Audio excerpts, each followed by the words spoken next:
She thought she was going crazy, but it was all part of his plan. What started as a perfect relationship slowly turned into a psychological nightmare. Her boyfriend gaslit her for years, deleting messages, faking screenshots, and manipulating their entire friend group to make her look unstable.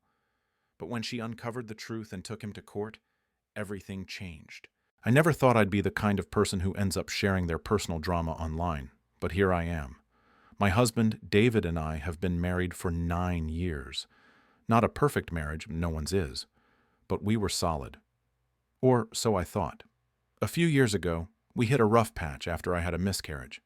It took a toll on both of us emotionally and physically.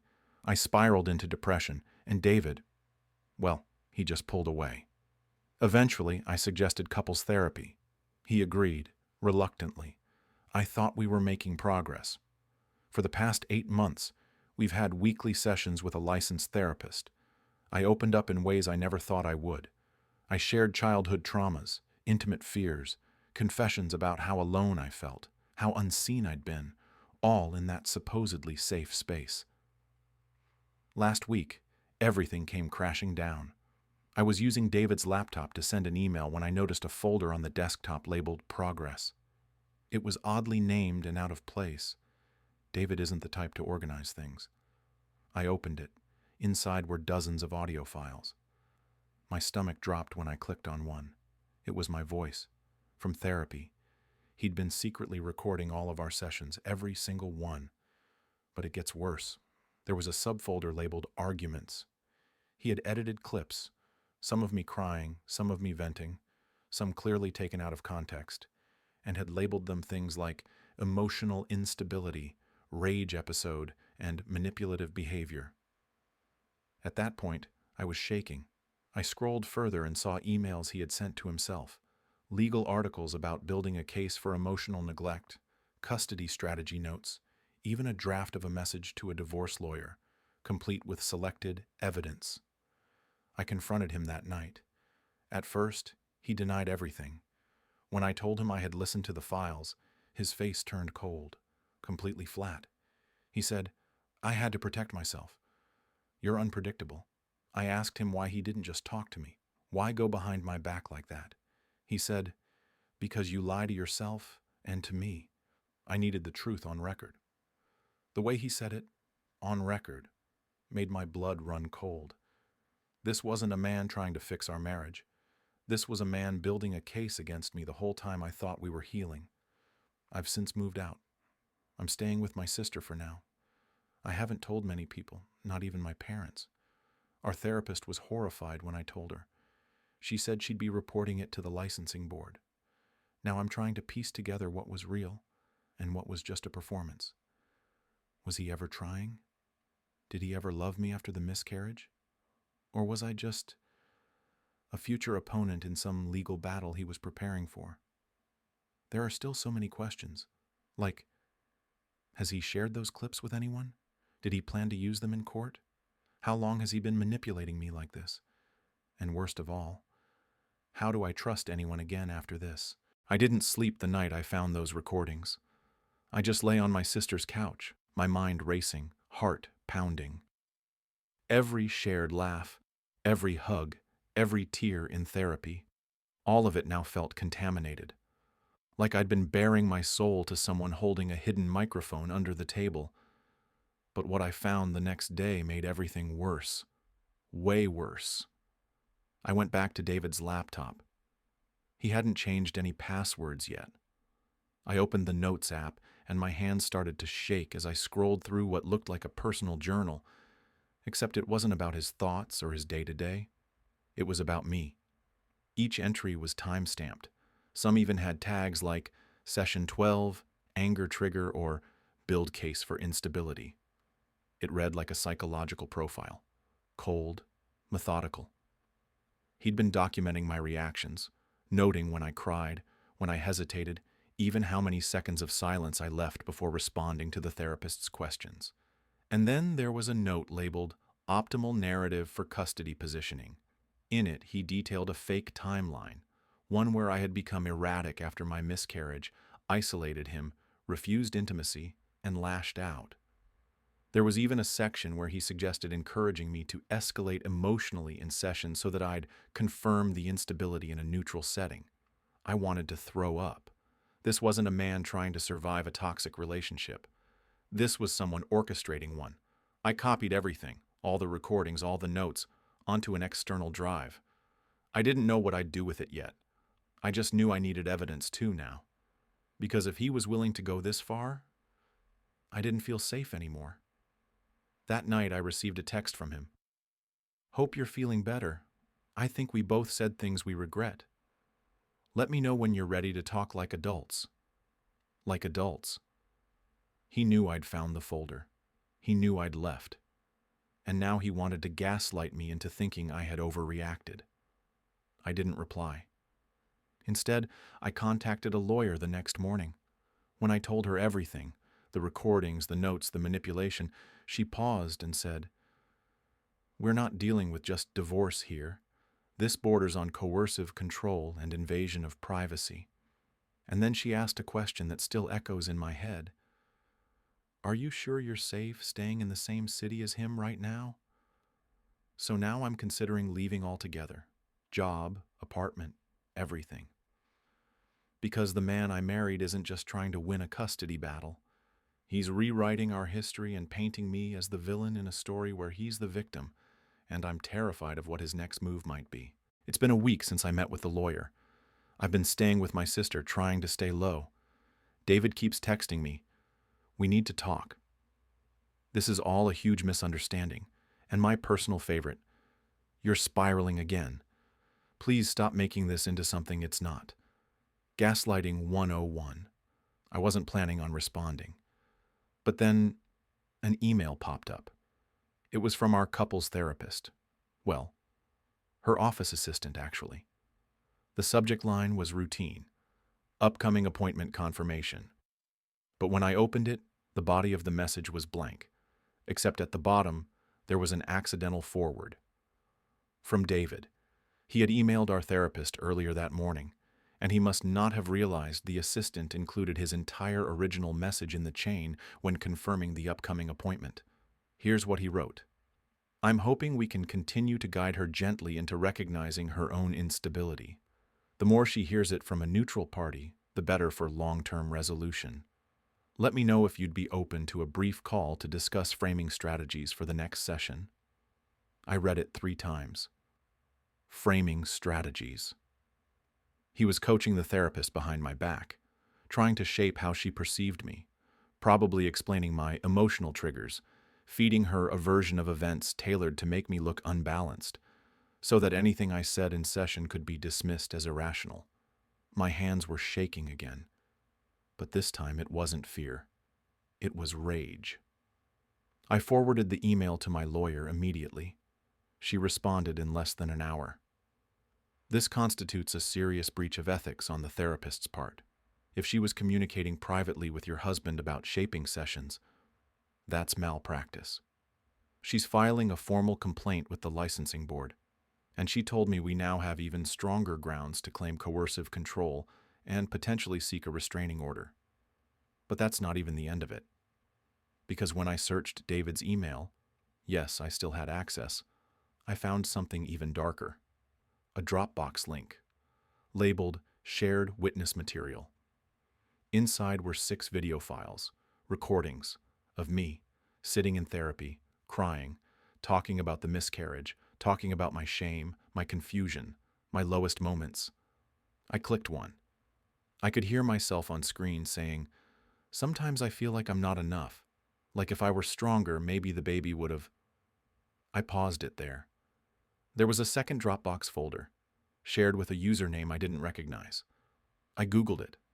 It led to a private subreddit, a divorce support group, but not a healthy one. It was full of men bragging about how to win custody, discredit unstable wives, create digital trails to prove abuse. David was posting there, under a fake name, and he'd shared those videos of me anonymously, calling me the perfect case study. I felt numb. How long had he been planning this? How many steps ahead was he? And the scariest part, What else had he already done that I didn't know about yet? I didn't sleep the night I found the Dropbox. I kept thinking of those videos, the way my face crumpled on screen, the cracks in my voice, all the raw, broken pieces of me that David had decided to turn into evidence in his sick little online playbook. I felt violated in ways I didn't even have words for. And then, I felt done. Done hiding, done protecting his image, done playing nice so I wouldn't look like the crazy wife. So I did something I never imagined I'd do. I posted the email and screenshots of the Dropbox online. I blurred names, protected identities, kept it factual, just told the truth. The post went viral in hours. I woke up to hundreds of messages, people sharing similar stories, lawyers offering pro bono support, journalists asking for interviews, therapists, licensed ones, condemning the professional who collaborated with David behind my back. And then, the thread got linked in the very subreddit David had been posting in. And guess what? They turned on him. Turns out some of them actually believed in fairness. And when they saw how far he'd gone, the deception, the emotional manipulation, the therapy exploitation, they tore him apart. He deleted his account within 24 hours. But it was too late, because one of the moderators of that group had quietly archived everything, and he sent it to me. Every comment, every video post, every step-by-step plan David had shared with strangers. My lawyer almost choked when she read it. "He's done," she said. "We're not just talking divorce anymore. This is going to trial. And we're not talking family court either. We're talking criminal." Because in one of his older posts from over a year ago, he admitted something I hadn't even known. That he'd installed a surveillance device in our bedroom, not for security, not for safety, just to monitor emotional stability. I still don't know if he ever recorded me changing, or sleeping, or crying alone after I thought he'd left for work. But that doesn't even matter, because he recorded me without consent. And that's a felony. So now I'm prepping for court. There's a restraining order in place. I've changed all my passwords, deleted old accounts, and I'm working with a trauma counselor, a real one this time. David's been suspended from work pending the investigation. And me? I've started writing again. Not just Reddit posts. I'm documenting everything, for others. Because if he could fool me, he could fool anyone. I'm not the crazy wife. I'm the survivor of a man who spent 2 years building a case against me instead of a life with me. And now it's my turn to build a case. Against him. I walked into that courtroom expecting to feel powerful. Like all the pain, all the humiliation, all the manipulation David put me through would finally have a spotlight on it. That people would see him for who he truly. But I wasn't ready for how cold it felt. No gasps, no dramatics. Just suits and files and a judge who barely glanced at me. David showed up clean-shaven, in a blue blazer, acting like this was just another business meeting. No I. His lawyer, Mr. Carlyle, will show that all recordings were made to protect himself from an emotionally unstable partner. Protect himself? The entire was now about me being dangerous. They painted me as erratic. Cited old messages I'd sent in moments of desperation, texts I'd cried through, begging David to talk to me. They called me impulsive, emotionally volatile, even suggested I had delusions of persecution. Then, David's lawyer played one of the videos, the one where I'm sobbing on our bed, whispering to myself, "Why doesn't he love me anymore?" It echoed through the courtroom. I wanted to run, but my attorney was ready. She stood up and calmly said, "Let's talk about context." She showed David's posts, his online planning, his comments about pushing her until she snaps, his step-by-step manipulations, the way he fed a narrative to a group of strangers, and then provoked me into playing the part. She ended with, "This isn't a woman unraveling. This is a woman being unraveled." And for the first time that day, the judge looked up. The trial's still ongoing. It might take weeks, maybe months, but I'm here, telling my story, bit by bit, not because I want revenge, but because someone else out there might be living this too, quietly, secretly, blamed for things they never did. And they need to know you are not crazy. You are not overreacting. You are not alone. I thought I'd feel relieved when it ended, like I could finally exhale, but the truth is, when the judge finally read the verdict, I didn't feel victorious. I felt empty. The ruling was clear. David's actions were deemed manipulative, emotionally coercive, and intentionally harmful. The court granted me full legal protection. Restraining orders, division of assets in my favor, even acknowledgement that the recordings had been part of a deliberate campaign to distort reality. The judge used the phrase, a calculated erosion of another person's sanity. David didn't flinch. He just stood there, hands folded, like he expected to lose, but still thought he'd won something deeper. Maybe he did. Maybe he got exactly what he wanted, to crawl inside my mind and rearrange it until I couldn't tell what was real anymore. But he underestimated one thing. I put it back together. The aftermath was the hardest part. Not the silence. I welcomed that. But the way people looked at me after.